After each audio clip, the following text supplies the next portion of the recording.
Hello everyone, आज हम इस वीडियो में डिस्कस करने वाला है 19 नवंबर के करंट अफेयर्स क्विज। चैनल पे आप लोग नए हैं तो चैनल को सब्सक्राइब कर लें, वीडियो अच्छी लगे तो वीडियो को लाइक कर दें। और वीकली करंट अफेयर्स जो हैं वो भी चैनल पे अपलोड हो गए नवंबर के दोनों वीक के, तो आप लोग जाके प्रैक्टिस कर सकते हैं। यहाँ पे हमारा फर्स्ट क्वेश्चन है, consider the following statements about a जज recusal from hearing cases in India.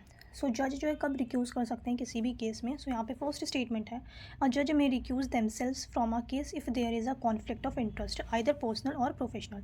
So यहाँ पे स्टेटमेंट 1 जो है ये बिल्कुल करेक्ट है। कोई भी जज जो है किसी भी केस से अपने आप को रिक्यूज़ कर सकते हैं जब वहाँ पे कॉन्फ्लिक्ट ऑफ इंटरेस्ट हो, चाहे वो पर्सनल कॉन्फ्लिक्ट हो चाहे वो प्रोफेशनल कॉन्फ्लिक्ट हो। सो यहाँ पे स्टेटमेंट 1 जो है ये बिल्कुल करेक्ट है। सेकेंड स्टेटमेंट है, the decision to recuse is entirely voluntary and lies at the sole discretion of the जज। सो यहाँ पे स्टेटमेंट 2 जो है ये भी हमारी बिल्कुल करेक्ट है। ये जो डिसीजन होता है रिक्यूज़ करने का किसी भी केस से, सो ये बेसिकली इंटायरली किस पे डिपेंड करता है, जज पे। सो यहाँ पे स्टेटमेंट 2 जो है ये भी करेक्ट है हमारी, एंड फर्स्ट भी करेक्ट है। थर्ड स्टेटमेंट है, once a judge decides to recuse, their decision can be challenged and overturned by the Chief Justice of India। सो यहाँ पे स्टेटमेंट 3 इनकरेक्ट है। जब कोई भी जज डिसाइड करता है कि मुझे रिक्यूज़ करना है किसी भी केस से, तो ऐसा नहीं होता कि चीफ जस्टिस ऑफ इंडिया उसे ओवरटर्न कर दें। सो यहाँ पे जो है स्टेटमेंट 3 जो है ये इनकरेक्ट है। यहाँ पे करेक्ट पूछ रहे थे हमसे, आंसर होगा 1 and 2। So option number A जो है हमारे पास राइट आंसर होगा। The next question is, consider the following statements Consider the following statements in the context of forest cover defined by the Indian State of Forest Report। सो यहाँ पे forest cover से related statement है जो कि basically जो report release हुई है India state of forest report, इसको अकॉर्डिंग हमने बताना है यहाँ पे कौन सा करेक्ट है।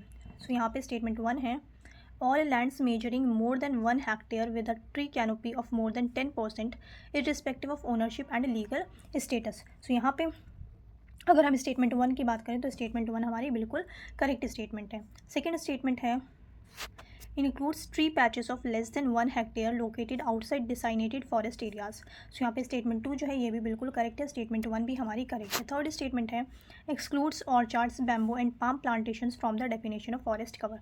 सो यहाँ पे थर्ड स्टेटमेंट जो है हमारी ये इनकरेक्ट होगी, बिकॉज ऐसा नहीं है कि ऑर्चर्ड्स को या बैम्बो को या पाम प्लांटेशंस को फॉरेस्ट कवर से एक्सक्लूड किया गया है, ऐसा नहीं है। दैट्स वाई स्टेटमेंट 3 हमारी इनकरेक्ट होगी। थर्ड है, फोर्थ स्टेटमेंट है हमारी, consider only legally designated forest areas. So यहाँ पे स्टेटमेंट 4 भी इनकरेक्ट है। फॉरेस्ट कवर में सिर्फ और सिर्फ लीगली डिसाइनेटेड फॉरेस्ट एरियाज नहीं होते हैं। सो यहाँ पे स्टेटमेंट 4 भी हमारी इनकरेक्ट, यहाँ लिखा था only legally designated forest areas. So यहाँ पे स्टेटमेंट 4 हमारी इनकरेक्ट होगी। हमसे करेक्ट पूछ रहे हैं, राइट आंसर होगा 1 एंड 2। सो यहाँ पे ऑप्शन नंबर ए जो हमारा राइट आंसर है, 1 and 2 only. The next question is, consider the following statements. So यहाँ पे स्टेटमेंट 1 है, it is a land mass of undulating terrain dotted with numerous low and high hillocks, well forested area of northeastern corner of Raipur district of Chhattisgarh. So basically यहाँ पे characteristics दिए हैं और हमने बताना है कि ये कौन सा वाइल्ड लाइफ सेंचुरी है। सो यहाँ पे फर्स्ट स्टेटमेंट है, it is a land mass of undulating terrain dotted with numerous low and high hillocks, well forested area. Well forested area है, नॉर्थ ईस्टर्न कॉर्नर है ये रायपुर डिस्ट्रिक्ट ऑफ छत्तीसगढ़ का north eastern part है basically. Then second statement है, the tributaries of Mahanadi are the source of water. और जो Mahanadi river है उसकी ट्रिब्यूटरीज जो है बेसिकली इस वाइल्ड लाइफ सेंचुरी की सोर्स ऑफ वाटर है। थर्ड स्टेटमेंट है, river Balamdehi forms the western boundary and Jonk river forms the north eastern boundary of the sanctuary. So ये जो सेंचुरी है इसका बेसिकली अगर हम वेस्टर्न बाउंड्री की बात करते हैं तो वेस्ट साइड में यहाँ पे रिवर बालम जो है ये फॉर्म कर रही है बाउंड्री, एंड जो नॉर्थ ईस्टर्न, और इस सेंचुरी की जो नॉर्थ ईस्टर्न बाउंड्री बेसिकली वो कौन सी रिवर है, जोंक रिवर, और वेस्टर्न बाउंड्री है रिवर बालम, एंड जो नॉर्थ ईस्टर्न बाउंड्री है वो है जोंक रिवर। तो फोर्थ स्टेटमेंट है, the well stocked forest of the sanctuary classified as 30 साल एंड मिक्सड फॉरेस्ट। सो यहाँ पे ये किस वाइल्ड लाइफ सेंचुरी की बात हो रही है, यहाँ पे देखते हैं। फिफ्थ स्टेटमेंट है, this sanctuary is famous for the frequent sighting of the Indian bison, chital, sambar, nilgai, wild boars are commonly seen. So basically अगर हम छत्तीसगढ़ की बात करें तो यहाँ पे जो ये स्पेसिफिकली जो यहाँ पे कैरेक्टरिस्टिक्स बताए हैं कि जो नॉर्थ ईस्टर्न बाउंड्री है सेंचुरी की वो कौन सी, जोंक रिवर, एंड वेस्टर्न बाउंड्री है रिवर बालम। सो ये बेसिकली ये किस वाइल्ड लाइफ सेंचुरी में देखने को मिलता है, ये है बरनावापारा सेंचुरी। सो यहाँ पे जो होगा ये होगा Barnawapara wild life sanctuary. So option number C जो है हमारे यहाँ पे राइट आंसर होगा। The next question is, consider the following statements about the United Nations World Tourism Organization. So UNWTO की अगर हम बात करें, सो यहाँ हमसे नॉट करेक्ट पूछ रहे हैं, तो यहाँ पे हमसे नॉट करेक्ट पूछ रहे हैं, तो हमने जो गलत स्टेटमेंट है वो बतानी है। फर्स्ट स्टेटमेंट है यहाँ पे, the UNWTO is a specialized agency of the UN responsible for promoting sustainable and universally accessible tourism। सो यहाँ पे स्टेटमेंट 1 बिल्कुल करेक्ट है। UNWTO की अगर हम बात करें तो ये स्पेशलाइज्ड एजेंसी है UN की, एंड इसका जो एम है वो क्या है, बेसिकली प्रमोट करना sustainable and universally accessible tourism को। सो यहाँ पे स्टेटमेंट 1 बिल्कुल करेक्ट है, यहाँ हमसे इनकरेक्ट पूछ रहे हैं, तो हमारा आंसर ये नहीं होगा। सेकंड है, its headquarter is located in Geneva Switzerland. और अगर हेडक्वार्टर की बात करें कि UNWTO की जो हेडक्वार्टर है वो कहाँ है, वो है मैड्रिड में, स्पेन में जो मैड्रिड जगह है वहाँ पे हेडक्वार्टर है UNWTO का। सो यहाँ पे जिनेवा स्विट्ज़रलैंड नहीं होगा। सो स्टेटमेंट 2 जो है ये इनकरेक्ट है, तो आंसर जो होगा हमारा वो होगा स्टेटमेंट 2। एंड थर्ड देखते हैं, the UNWTO publishes the global tourism barometer which provides data on tourism trends and impact worldwide. So यहाँ पे स्टेटमेंट 3 जो है ये भी हमारी बिल्कुल करेक्ट स्टेटमेंट है। यहाँ हमसे नॉट करेक्ट पूछ रहे थे, इनकरेक्ट पूछ रहे थे, तो हमारा आंसर होगा only 2। So option number B जो है हमारा यहाँ पे राइट आंसर होगा only 2। The next question is, recently cat 3 was seen in the news which of the following best describe. तो बेसिकली अगर हम कैट 3 की बात करते हैं तो कैट 3 क्या है, ये बेसिकली एक इंस्ट्रूमेंट है, इंस्ट्रूमेंट लैंडिंग सिस्टम। सो यहाँ पे हमारा जो आंसर होगा वो क्या होगा, a type of instrument landing system that enables aircraft to land in extremely poor visibility condition. So यहाँ पे ऑप्शन नंबर बी जो है ये हमारा राइट आंसर होगा। ये बेसिकली एक इंस्ट्रूमेंट है, इंस्ट्रूमेंट लैंडिंग सिस्टम, जो बेसिकली एनेबल करता है एयरक्राफ्ट को लैंड करने के लिए एक्सट्रीमली पुअर विजिबिलिटी कंडीशन में भी। सो यहाँ पे ऑप्शन नंबर बी हमारा राइट आंसर होगा। The next question is, consider the following pairs. So यहाँ पे पॉल्यूटेंट्स हैं and factors leading to rise in these pollutants.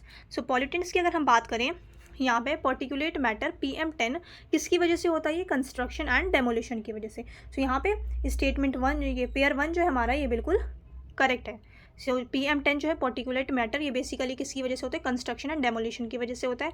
Second अगर हम बात करें क्लोरोफ्लोरोकार्बन, सो क्लोरोफ्लोरोकार्बन जो है ये एरोजॉल प्रोडक्ट से होता है, एरोजॉल प्रोडक्ट से होता है। सो पेयर 2 जो होगा हमारा इनकरेक्ट हो जाएगा, एग्रीकल्चरल एक्टिविटीज़ नहीं होगा। क्लोरोफ्लोरोकार्बन जो है ये है एरोजॉल प्रोडक्ट। कार्बन मोनोऑक्साइड जो है बेसिकली ये किसकी वजह से होता है, ये होता है combustion of fossil fuels. So combustion of fossil fuel की वजह से होता है कार्बन मोनोऑक्साइड।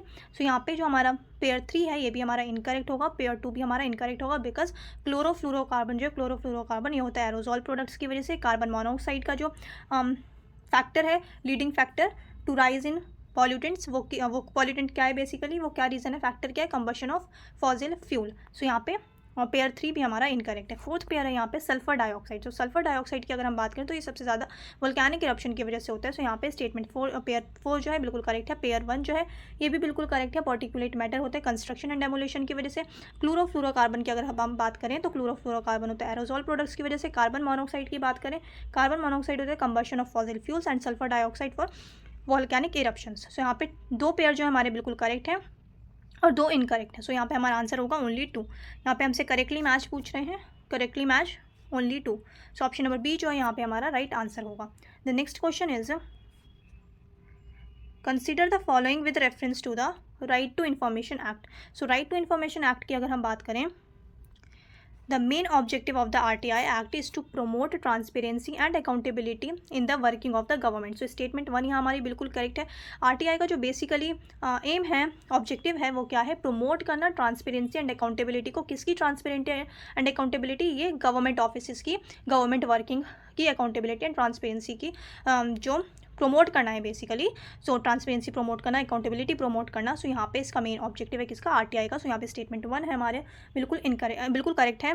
सेकेंड स्टेटमेंट है, the Lokpal and Lokayukta is responsible for implementing the RTI act at the central level and state level respectively. So यहाँ पे statement 2 बिल्कुल incorrect है। अगर RTI एक्ट की अगर हम बात करें तो इसके बाद जो CIC थी, CIC ये इस्टेब्लिश हुई थी, CIC क्या, central information commission.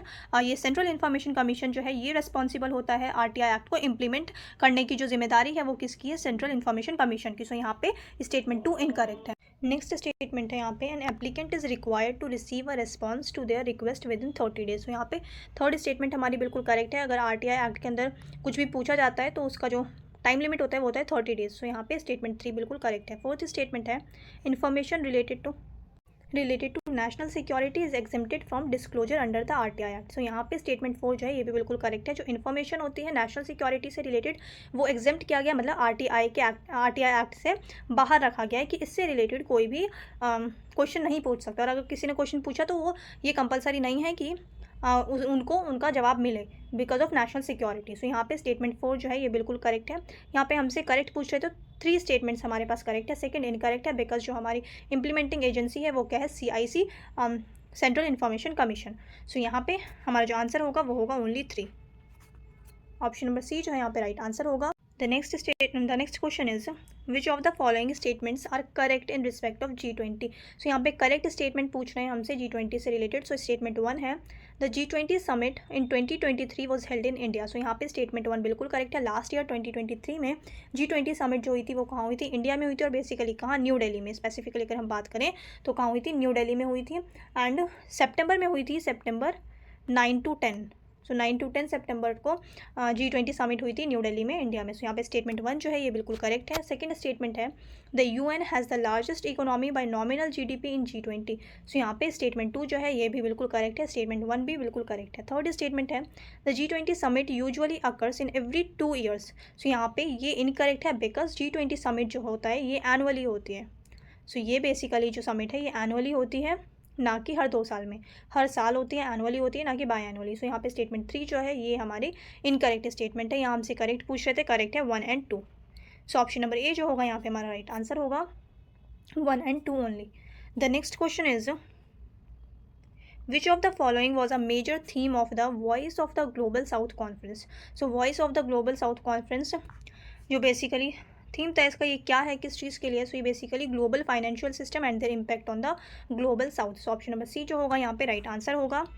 The next question is consider the following with reference to the African Union. So African Union से रिलेटेड यहाँ पे स्टेटमेंट है, हमने बतानी है कौन सी करेक्ट स्टेटमेंट है। सो यहाँ पे स्टेटमेंट 1 है, यहाँ हमें करेक्ट बतानी है। सो स्टेटमेंट 1 है the headquarter of the African Union is located in Addis Ababa Ethiopia. So यहाँ पे स्टेटमेंट 1 बिल्कुल करेक्ट है। अफ्रीकन यूनियन का जो हेडक्वार्टर है वो कहाँ, इथोपिया में। इथोपिया में किस जगह पे है, आडिस अबाबा। सो आडिस अबाबा एक जगह है इथोपिया में, यहाँ हेडक्वार्टर है किसका, अफ्रीकन यूनियन का। सेकेंड स्टेटमेंट है one of the main objective of the African Union is to foster economic and political integration among African states. So यहाँ पे स्टेटमेंट 2 जो है ये भी बिल्कुल करेक्ट है। जो अफ्रीकन यूनियन का बेसिकली एम है, ऑब्जेक्टिव है मेन, वो क्या है, फोस्टर करना इकोनॉमिक को एंड पॉलिटिकल इंटीग्रेशन करना अमंग अफ्रीकन स्टेट्स। यहाँ पे स्टेटमेंट 2 जो है ये भी बिल्कुल करेक्ट स्टेटमेंट है। थर्ड स्टेटमेंट है, ये हमसे करेक्ट पूछ रहे हैं। सो थर्ड स्टेटमेंट है the Organization of African Unity replaced by the African Union in 2002। So यहाँ पे स्टेटमेंट 3 जो है ये भी बिल्कुल करेक्ट है। अगर हम अफ्रीकन यूनिटी की बात करते हैं तो अफ्रीकन यूनिटी जो है ये इसका प्रीडिसेसर है अफ्रीकन यूनियन का। अफ्रीकन यूनियन ने अफ्रीकन यूनिटी जो ऑर्गेनाइजेशन थी, ऑर्गेनाइजेशन ऑफ अफ्रीकन यूनिटी, इसको रिप्लेस किया था। उसके बाद अफ्रीकन यूनियन एस्टैब्लिश हुआ था 2002 में। सो यहाँ पे स्टेटमेंट 3 जो है ये भी बिल्कुल करेक्ट है। यहाँ हमसे करेक्ट पूछ रहे हैं, आंसर होगा all 3। So option number C जो होगा यहाँ पे राइट आंसर होगा ऑल 3। आई होप आप लोगों ने अच्छे से प्रैक्टिस की होगी। चैनल पे आप लोग नए हैं तो चैनल को सब्सक्राइब कर लें, वीडियो अच्छी लगी तो वीडियो को लाइक कर दें। अब मिलते हैं नेक्स्ट वीडियो में।